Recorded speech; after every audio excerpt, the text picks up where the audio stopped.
I want to bring in Paula, Reid, and Francesca Chambers. Paula is a CBS News White House correspondent. Francesca is a White House correspondent for McClatchy. So, Paula, we mentioned the Fed slashed interest rates by 0.5 percentage point. We know President Trump has not been a big fan of Fed Chair Jerome Powell. Does the White House believe that this can help restabilize the economy during this outbreak? Rena, this is clearly a preemptive move to try to protect the economy from coronavirus. It's the single biggest cut since 2008. Now, as you noted, President Trump, who does not control U.S. monetary policy, has been pressuring the Fed for months, arguably years, to make these cuts. But following this announcement today, he tweeted saying he still doesn't believe it's enough. He wants the U.S. to have the lowest borrowing rates. He wants further easing, and he is not fully satisfied with this move today by the Fed. Now, the Fed Chairman Jerome Powell, he was asked about the president's tweets, the president's repeated attacks on the Fed, and whether that influenced their decision today. He denied that. He said that this decision is based on the interests of the American people. And for now, other White House officials don't seem to think it's necessary to take other measures. The Treasury has said that right now they do not have plans to cut or suspend any tariffs on Chinese imports to mitigate the economic effects of coronavirus. Francesca, at a rally last night in Charlotte, the president said that he thought his meeting with pharmaceutical companies yesterday was productive. He seemed encouraged at the possibility of a vaccine. Here's what he said. And they're really working hard and they're working smart. And we had a great meeting today with a lot of the great companies, and they're going to have vaccines, I think, relatively soon.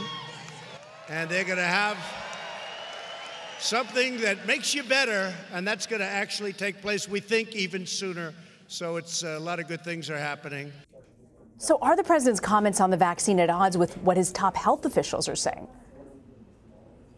When he met with those pharmaceutical companies at the White House, his top health officials were also in the room. And there seemed to be a disconnect between what they were saying and what the president was saying about when a vaccine could be ready to go. And that's the difference. There are vaccines that are currently in development and in testing phases. And the president has repeatedly referred to those testing phases. But that is quite different from something that would be available and ready to be on the market, which even Vice President Mike Pence has said could take a year or a year and a half.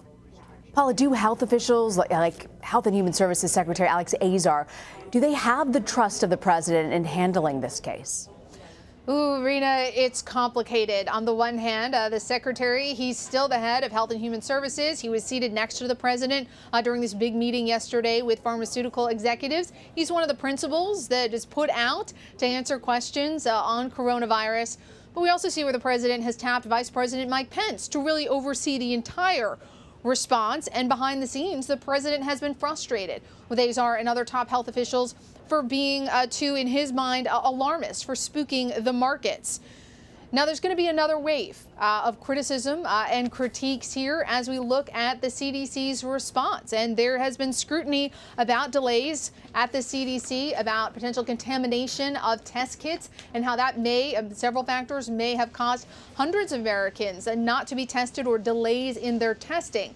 Now, many folks within the White House, they're frustrated because they believe that the secretary has taken on too much, that he wants to be responsible for everything. But when you're responsible for everything, you're responsible for everything. And when things go wrong, you could potentially be the person to take the fall. So as the scrutiny continues on the overall response, on how well this was coordinated, and these problems and delays out of the CDC, we will be watching to see how Azar's standing in the administration could be adversely impacted.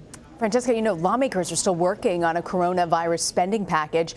We understand tomorrow House Speaker Nancy Pelosi has invited the Senate and House party leaders to a joint operational briefing on the coronavirus response. What do we know about the conversations that have been going on between the White House and lawmakers?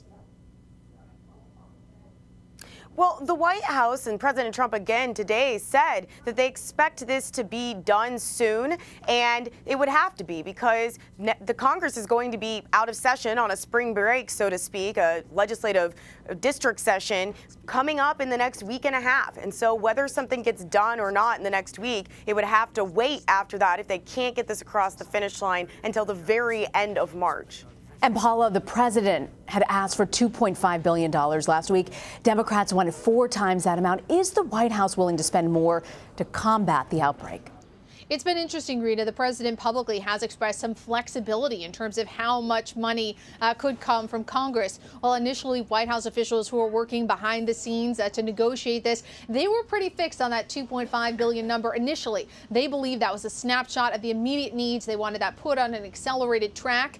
As the days have gone by, it seems that there has been some willingness to give on the part of the White House. And right now, reportedly, they're closing in on a $7.5 billion emergency spending bill on the House side to fight coronavirus. So it'll be interesting to see. We're expecting more details about that today, what comes out of the House and then what gets approved by the Senate. But the president does appear pretty flexible. As Francesca noted yesterday at the meeting, the president just said, look, I want it done and I want it done fast. All right.